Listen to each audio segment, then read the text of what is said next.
Allô, Tony? Bonjour. Bonjour. Okay, bonjour, Tony. Dis-moi, quelles sont les nouvelles? Les nouvelles sont aussi mauvaises. C'est que actuellement, parmi les 14 quartiers musulmans arabes, il n'y a que 3 qui sont entre les mains de l'armée. Et pour les chrétiens, on avait 4 quartiers, le 4e quartier qui s'appelle Midan,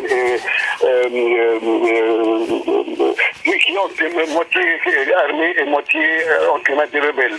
Pour les Kurdes, on a le quartier Al-Ashrafieh qui est occupé par les rebelles et une partie est occupée près de chez nous par l'armée. Concernant Cheikh Massoud, qui est le point chaud actuellement, tous les jours les bombardements n'ont pas cessé, nous avons la majorité kurde et la minorité chrétienne qui ont quitté leur maison avec leurs habits et tout pour trouver un refuge dans la ville d'Alep. Voilà, c'est la situation. Oui, mais bon, maintenant, qu'est-ce qui vous inquiète le plus, Ce qui nous Tony? inquiète le plus, il y a 2 choses qui nous inquiètent. Tout d'abord, un grand risque que les rebelles entrent dans nos quartiers chrétiens et faire un génocide. D'autre part, ce qui nous fait peur, c'est l'utilisation des armes chimiques. Parce qu'au cas que l'armée va reprendre le chef Massoud, on risque qu'ils nous bombardent avec des armes chimiques. Et ça, c'est ce qui nous fait un peu plus peur encore. Oui. Tu vois?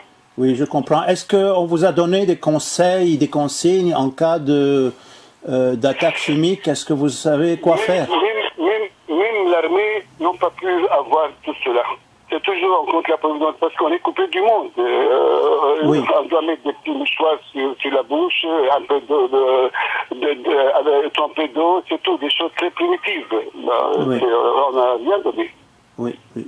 Maintenant, les gens qui ont été chassés de Jabal Saïd, Oui. Cheikh Massoud, où est-ce qu'ils sont? Une partie, ils sont partis chez le frère Georges au couvent des frères maristes. Et Une autre partie est partie dans les églises. Une troisième partie chez leurs proches, leurs voisins, leurs parents. Et une partie sont restés dans les rues. On a eu une dizaine de familles chrétiennes qui sont restées qui ne savent pas où aller. Pardon? Qui ne savent pas où aller. C'est ça. Et au niveau de l'approvisionnement maintenant, comment vous faites? Actuellement, évidemment, quand on n'a pas d'électricité, la viande, on ne peut pas acheter la viande parce que même dans les boucheries, ils n'ont pas d'électricité. On mange de bougoule, on mange de macaroni, mais avec de l'huile. Des choses qui se conservent. Des choses qui se conservent longtemps. Oui. Et des boîtes de conserve, évidemment, des boîtes de conserve, des petites boîtes de conserve de sardines, de thon, c'est ça. Les francs-tireurs continuent à agir? Ah oui, c'est ça qui nous fait le plus peur. J'ai oublié de te dire aussi que maintenant, toute la ville d'Alep est piégée parce que comme Cheikh Massoud est en altitude, on arrive à tirer sur tout le quartier. Hier, on a eu 4 morts au village. Nous avons aussi à Clémanie parce qu'ils arrivent même à viser le palais du gouverneur. Donc, tous les gens sont visés, on est toujours en risque, vous voyez. Et pour cela, on ne peut pas trop bouger, parce que le procureur arrivé, l'armée, il a pu faire tomber une mosquée de là où il y avait des francs-tireurs qui tiraient sur les gens, surtout tiraient sur les enfants, sur les bébés, sur les femmes enceintes. Et de l'autre maison, on a eu 3 mortes de dames qui devaient acheter quelque chose de la mosquée, ils ont été visés, on les a tués, et voilà. Maintenant, le grand problème pour nous chrétiens, maintenant, c'est ça aussi, il y a eu une rencontre des évêques, c'est que il n'y a plus de place pour entrer parce que tous les cimetières chrétiens sont à Cheikh Massoud. Et à Cheikh Massoud, comme c'est dominé par les royers, maintenant on est en train d'enterrer provisoirement les morts dans des églises en attendant qu'on libère Cheikh Massoud et remettre les morts dans nos cimetières chrétiens. Et du côté de Cheikh Marsoud, ça s'est calmé maintenant qu'ils ont occupé ou ça... Maintenant, l'entrée nord de Cheikh Marsoud, c'est en chemin d'armée. Mais c'est-à-dire, il faut dire que nous avons à peu près 15% de Cheikh Marsoud en chemin de l'armée et le reste, et comme le reste, ça va descendre jusqu'en Turquie, à Azaz. Donc le reste, il y a les forces de la ACL et les Nusra il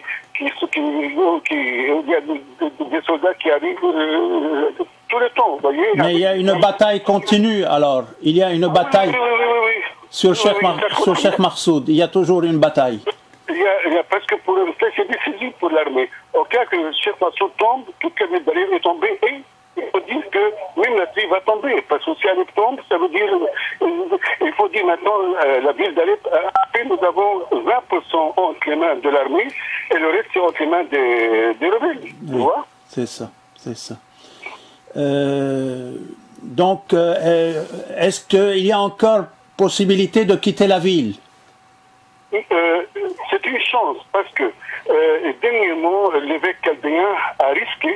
Il est venu en bus de l'attaquer jusqu'à Alep en portant des habits à peu, mais c'est un risque parce que s'il n'est pas arrêté par l'ASL, il est arrêté par les Nusra. S'il n'est pas arrêté par les Nusra, nous avons les bandes armées, les bandes qui sont nées avec les années avec nous. Ce sont des voleurs, ce sont eux qui ont enlevé les deux prêtres. Oui, on n'a pas. On est sans nouvelles des deux prêtres. Évidemment. Oui. Donc, c'est une chance, il faut essayer. Si on est pris, mais il y a plein de gens qu'on enlève. Tu vois, donc, oui, c'est ça. Surtout les jeunes garçons, c'est-à-dire de 15 à 30 ans, ils sont toujours visés. Donc, on les oblige à aller avec les Nusra ou bien avec la ASL. Donc, c'est une chance. Et puis, il y a un autre moyen, mais c'est un moyen, surtout que pour les grandes personnalités, nous avons une ligne de l'armée qui fait l'académie avec l'hélicoptère d'Alep jusqu'à l'attaquer, où on paye à peu près 50 000 livres syriennes, et de l'attaquer, on va en direction Beyrouth, et de Beyrouth, on quitte vers le pays qu'on veut. Voilà, ça c'est le seul moyen. Et là aussi, c'est pas trop sûr, parce que souvent, on tire sur les hélicoptères et si ils tombent, ça veut dire qu'on a tout perdu, tu vois? Oui, c'est ça. Donc, en réalité, on est vraiment coupé du monde. On a créé, pour être encore plus exact, l'armée a pu créer, remplacer la route internationale Damas-Alep, passant par Hamza Hama, et là, ils ont pu, par Salami et près de Hama, en passant par le désert, c'est tout ça pour arriver à Tfire et l'aéroport d'Alep. Mais là aussi, comme on est dans le désert, on n'est pas toujours sûr. Et ça demande, entre Alep et Damas, à peu près 16 à 18 heures de temps pour arriver là. Tu vois? Bon. Et à l'intérieur du quartier, chacun est isolé dans sa maison ou bien vous allez... Comment vous réagissez? Non, nous sommes avec nos voisins, parce que maintenant, les voisins, c'était les voisins, les dames vont les unes chez les autres, et nous les hommes, on descend un peu en bas, bavarder avec les autres, les uns jouent au tic-tac, d'autres filment leur le troisième. Donc, surtout ce qui nous gêne le plus, c'est encore le manque d'électricité. C'est ça qui est gênant, et le manque d'eau. Et le manque d'eau. Et comment vous arrivez à faire sans eau? On a des citernes qui passent, ils nous vendent d'eau, le 1000 litres, ça coûte à peu près 1000 litres syriennes. Autrefois, c'était petit gratuit. Et dis-moi, la température extérieure, il commence à faire chaud? Non, il y a eu un peu de pluie ce matin, il fait très bon. La journée, ça arrive à 27-28, et la nuit, c'est 18-19. Non, c'est idéal pour les gens mais parce que dans les jardins. Avec la chaleur, le besoin d'eau va en augmentant. C'est ça, mais aussi une chose qui nous gêne, c'est des tonnes les poubelles, vous voyez, ils sont dans les rues et personne n'arrive à les enlever et ça va créer des maladies. Nous avons aussi la maladie qui est très connue, je ne sais pas comment on dit ça en français, Habet Halab de chenille, je ne sais pas comment on dit ça, qui a commencé dans plusieurs quartiers. Habet Halab, tu as entendu parler de Habet Halab, n'est-ce pas? Mais je ne saurais pas traduire l'équivalent en français. C'est un insecte qui, une fois qu'il pique, des grandes traces sur le visage ou sa main et ça dure des années pour être remédié. Ah oui. Vous voyez? Oui. Voilà, je crois, je sais pas Bon. si... Voilà, ben écoute, Maintenant, je crois, notre seule consolation, c'est que la seule chose qui nous reste, il n'y a que la prière. Donc, parce qu'on voit nos amis, nos proches, l'un et l'autre qui tombent, qui meurent. Nous n'avons que notre foi chrétienne. Et moi, je dis cela. On se souvient du génocide arménien en 1915, on se souvient des conflits en 1960 à Damas quand on a tué les chrétiens. Il y a eu Alep aussi en 1818, si je me souviens. Il y a toujours eu des périodes comme ça. On dit on dit ça aussi. Donc, nos ancêtres ont été comme ça, et voilà. Les hommes politiques n'arrivent à rien, et la prière est bien plus forte. C'est ça. Je crois même, parlant de politique, tout ça, nos députés à Alep, on a 52 députés, parmi ces 52, il n'y a que 4 ou 5 qui sont en vie, les autres, tout le monde a pris la fuite. Ah, même nos ministres, tout le monde s'est enfui. Les Kurdes, maintenant, il y a plus que 80% sont partis à Afrin pour se réfugier, et voilà, c'est comme ça, voilà. C'est désolant. Je ne sais pas si oui, quand la situation dure, le tout c'est de pouvoir sortir. Il faut vraiment, dès qu'il y a une possibilité, oui, moi, même sans papier. De préparer les passeports, j'ai fait un pas en avant, mais maintenant, comme l'administration de toute la ville, maintenant tu sais qu'on n'a plus de palais de justice. Tout a été incendié. Le pays, maintenant, depuis une semaine, on a incendié même la sécurité sociale. Donc, tous les archives, tout ça a été incendié. On n'a pas, ils ne sont pas dans l'ordinateur, tu vois. Et ça, c'est aussi plus grave. Donc, maintenant, une fois qu'on a les passeports, on va voir, on va les mettre dans nos poches. En attendant, si on a une fois, si ça va être encore plus dur encore, on va voir comment on va, c'est ça. On va quitter, je sais pas. Ça. Oui? C'est ça. Allô, Tony? Bonjour. Bonjour. Okay, bonjour. Dis-moi, quelles sont les nouvelles? Les nouvelles sont aussi mauvaises. C'est que actuellement, parmi les 14 quartiers musulmans arabes, il n'y a que 3 qui sont entre les mains de l'armée. Et pour les chrétiens, on avait 4 quartiers, c'est Manier, Seyed, El Azmi, le 4e quartier qui s'appelle Midan, qui ont moitié armée et moitié entre les mains des rebelles. Pour les Kurdes, on a le quartier Al-Ashrafi qui est occupé par les rebelles et une partie est occupée près de chez nous par l'armée. Concernant Cheikh Massoud, qui est le point chaud actuellement, tous les jours les bombardements n'ont pas cessé, nous avons la majorité kurde et la minorité chrétienne qui ont quitté leur maison avec leurs habits et tout pour trouver un refuge dans la ville d'Alep. Voilà, c'est la situation. Oui, mais bon, maintenant, qu'est-ce qui vous inquiète le plus, Ce qui nous inquiète le plus, il y a 2 choses qui nous inquiètent. Tout d'abord, un grand risque que les rebelles entrent dans nos quartiers chrétiens et faire un génocide. D'autre part, ce qui nous fait peur, c'est l'utilisation des armes chimiques. Parce qu'au cas que l'armée va reprendre le chef Massoud, on risque qu'ils nous bombardent avec des armes chimiques. Et ça, c'est ce qui nous fait un peu plus peur encore. Tu vois? Oui, je comprends. Est-ce qu'on vous a donné des conseils, des consignes en cas d'attaque chimique? Est-ce que vous savez quoi faire? Même l'armée n'a pas pu avoir tout cela. C'est toujours contre la providence parce qu'on est coupé du monde. On doit mettre des petits mouchoirs sur la bouche, un peu trempé d'eau, c'est tout, des choses très primitives. On n'a rien donné. Oui. Maintenant, les gens qui ont été chassés de Jabal Saïdé, Cheikh Massoud, où est-ce qu'ils sont? Donc, une partie, ils sont partis chez le frère Georges au couvent des frères maristes. Et l'autre partie est partie dans les églises. Une troisième partie chez leurs proches, leurs voisins, leurs parents. Et une partie sont restés dans les rues. On a eu une dizaine de familles chrétiennes qui sont restées dans qui ne savent pas où aller. Pardon? Qui ne savent pas où aller. C'est ça. Et au niveau de l'approvisionnement maintenant, comment vous faites? Actuellement, évidemment, quand on n'a pas d'électricité, la viande, on ne peut pas acheter parce que même dans les boucheries, ils n'ont pas d'électricité. On mange de bougoule, on mange de macaroni, mais avec de l'huile. Des choses qui se conservent. Des choses qui se conservent longtemps. Oui. Et des boîtes de conserve, évidemment, des boîtes de conserve, des petites boîtes de conserve, de sardines, de thon, c'est ça. Les francs-tireurs continuent à agir? Ah oui, c'est ça qui fait le plus peur. J'ai oublié de te dire aussi que maintenant, toute la ville d'Alep est piégée plus parce que comme Cheikh Massoud est en altitude, on arrive à tirer sur tout le quartier. Hier, on a eu 4 morts au village. Nous avons aussi à Clémanie parce qu'ils arrivent même à viser le palais du gouverneur.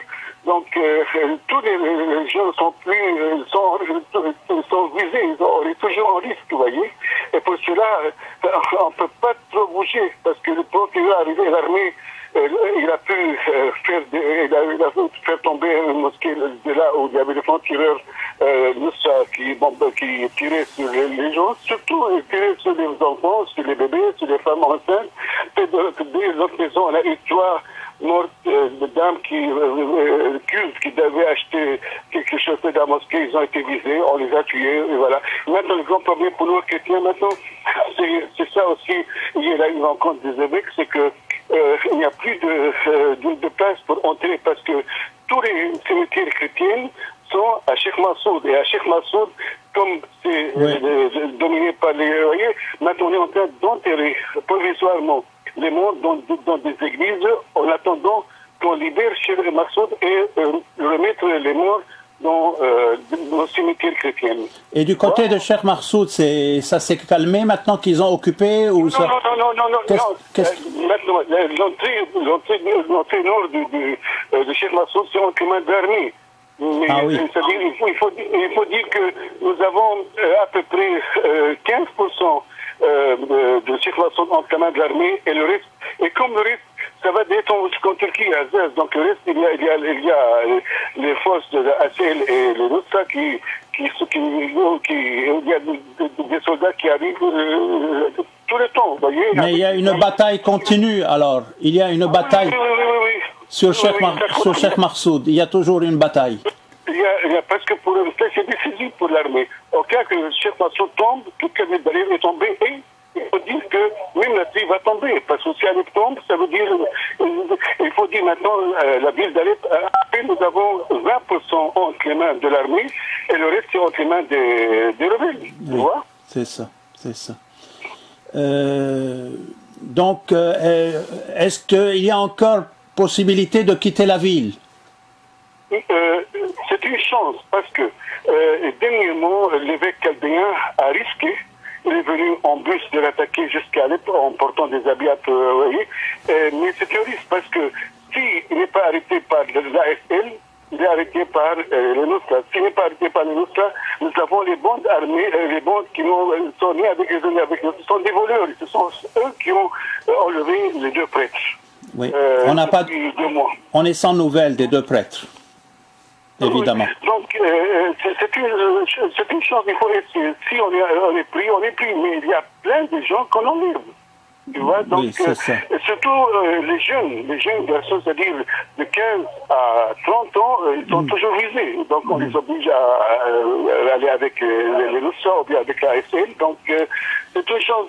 Et puis, il y a un autre moyen, mais c'est un moyen, surtout que pour les grandes personnalités, nous avons une ligne de l'armée qui fait l'académie avec l'hélicoptère d'Alep jusqu'à l'attaquer, où on paye à peu près 50 000 livres syriennes, et de l'attaquer, on va en direction Beyrouth, et de Beyrouth, on quitte vers le pays qu'on veut. Voilà, ça c'est le seul moyen. Et là aussi, c'est pas trop sûr, parce que souvent, on dit sur les hélicoptères, s'ils tombent, ça veut dire qu'on a tout perdu, tu vois? Oui, c'est ça. Donc, en réalité, on est vraiment coupé du monde. On a créé, pour être encore plus exact, l'armée a pu remplacer la route internationale Damas-Alep, passant par Hamza Hama, et là, ils ont pu, par Salami et de Hama, en passant par le désert, tout ça pour arriver à Tfire et l'aéroport d'Alep. Mais là aussi, comme on est dans le désert, on n'est pas toujours sûr. Et ça demande, entre Alep et Damas, à peu près 16 à 18 heures de temps pour arriver là. Tu vois? Bon. Et à l'intérieur du quartier, chacun est isolé dans sa maison ou bien vous allez... Comment vous réagissez? Non, nous sommes avec nos voisins, parce que maintenant, les voisins, les dames vont les unes chez les autres, et nous les hommes, on descend un peu en bas, bavarder avec les autres, les uns jouent au tic-tac, d'autres filment le troisième. Donc, surtout, ce qui nous gêne le plus, c'est encore le manque d'électricité. C'est ça qui est gênant, et le manque d'eau. Et le manque d'eau. Et comment vous arrivez à faire sans eau? On a des systèmes qui passent au niveau d'eau, le 1000 litres, ça coûte à peu près 1000 litres syriennes. Autrefois, c'était plus gratuit. Et dis-moi, la température extérieure, il commence à faire chaud? Non, il y a eu un peu de pluie ce matin, il fait très beau.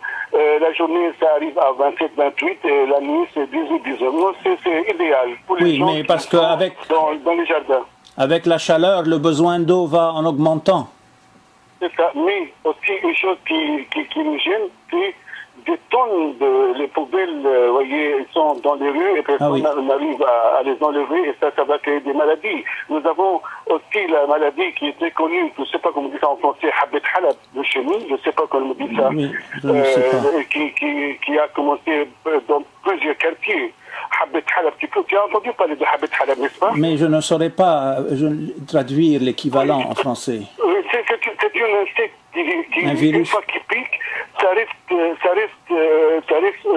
des grandes traces sur le visage ou sa main et ça dure des années pour être remédié. Ah oui.